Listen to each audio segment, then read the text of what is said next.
Hello everybody, welcome back to Jared Opens a Box here on Jared Takes the L, and I have another great episode for you guys here today. Actually the last episode of March already. It really feels like we are moving right along in 2026 here. These are some really cool pops because we haven't really looked at anything from this series in quite some time. We have pops from Marvel Zombies, although this is from the Marvel Studios animated show on Disney Plus. We reviewed the original Marvel Zombies wave, which is based on the comics. We did the Marvel Zombies What If episode. We did a wave on those pops.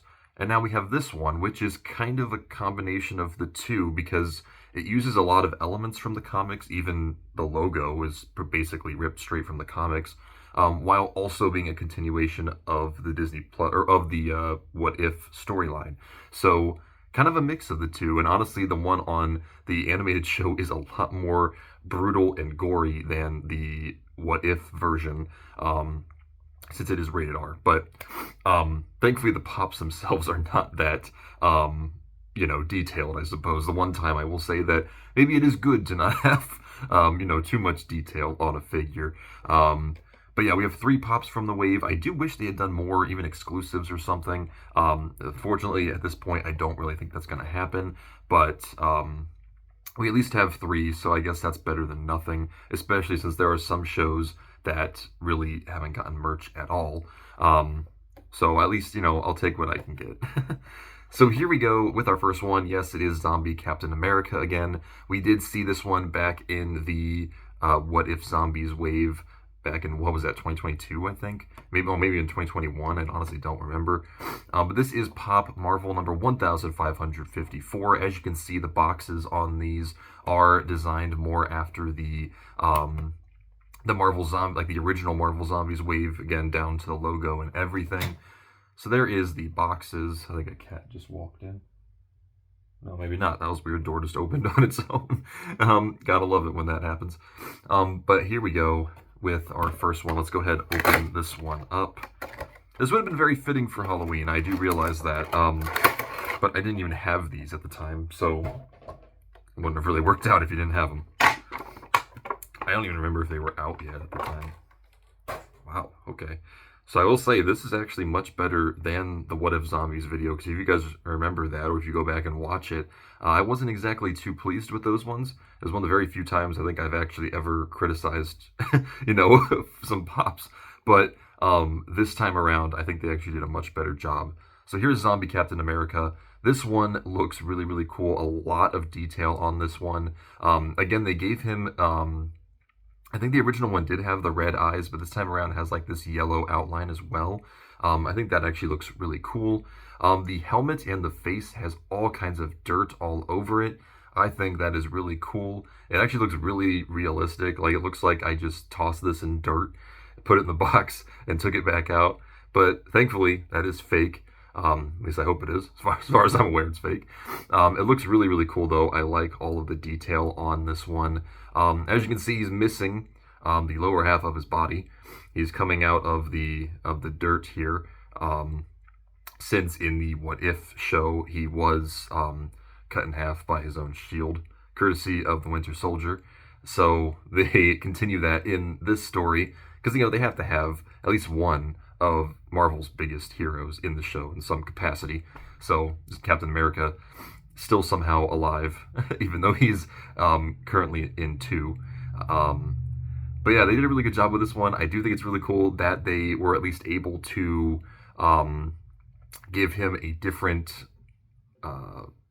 gimmick for this figure, as opposed to just making it the same one as the What If one. So it's pretty cool. I mean, I think they did a really good job. I love all of the details on this one. What is that?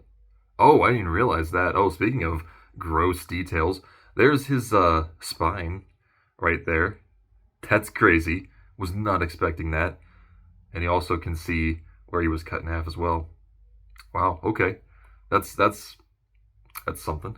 So there's Zombie Captain America. Really cool pop. All right, next up we have one that was not in that original wave, even though he was, I think. Yeah, he was in the original show, the What If show, but he did not get a pop until now. We have Zombie Hawkeye. So again, one of the other original Avengers getting a pop. This is pop number 1553. Looks really, really cool. Again, the box is going to be the same for this one. Let's go ahead and open this one up. All right, this one does come with a base as well. There's that. All right, so here is Zombie Hawkeye. This one looks really cool. Again, they gave him, you know, I guess all of the characters kind of have like this bluish, you know, face, or I guess skin in general, because you can see it especially on Hawkeye all over, to show that they're zombies. He has, you know, you can kind of see his mouth peeking out there.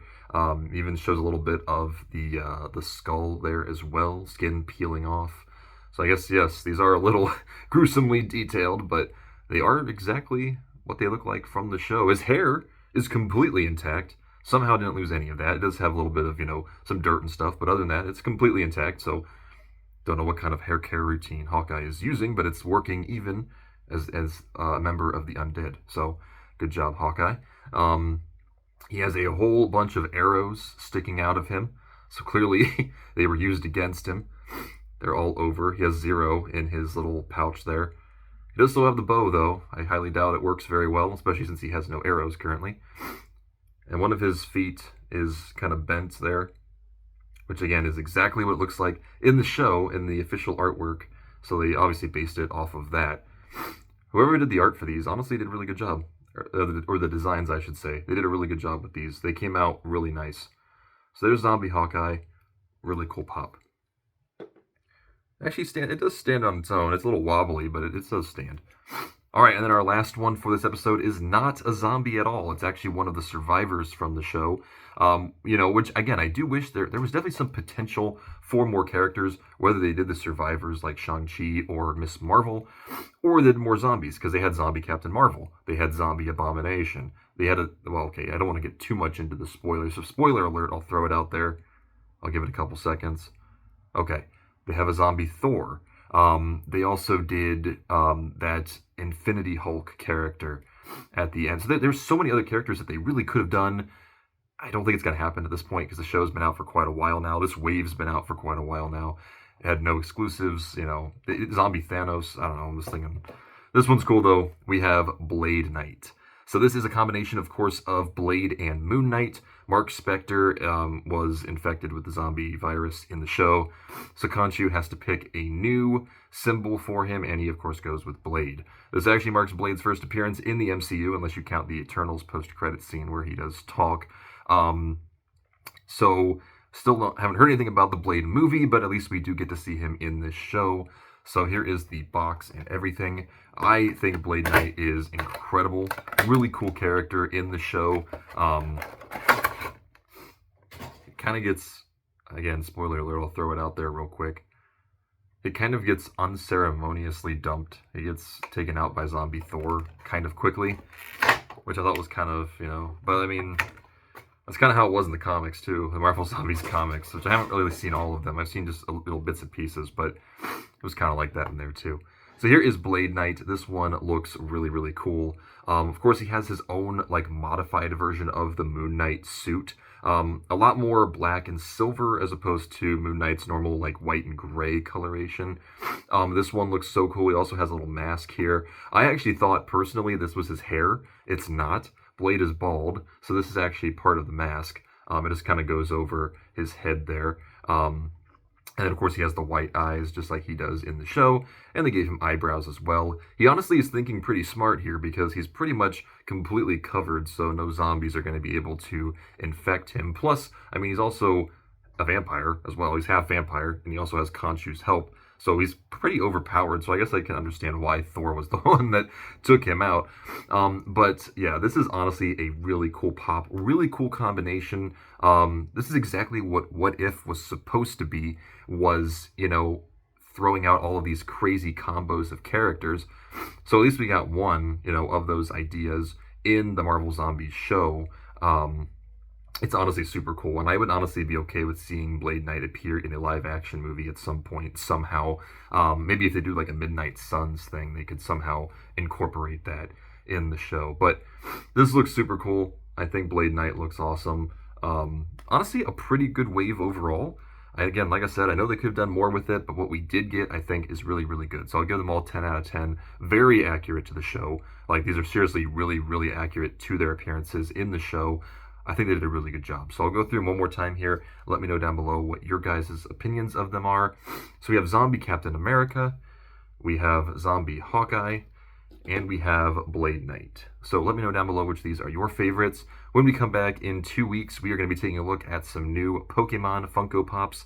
Yes, we are very, very behind on those as well. But what else is new? It's been that way pretty much since Jared Opens a Box was a thing. So we have a wave of Pokemon, not the most recent one, but we're getting there. We'll get caught up eventually. We have some more coming your way in 2 weeks' time. But thank you guys so much for watching. If you enjoyed, don't forget to like, comment, and subscribe. And as always, I will see you all in the next one. Peace out, everybody.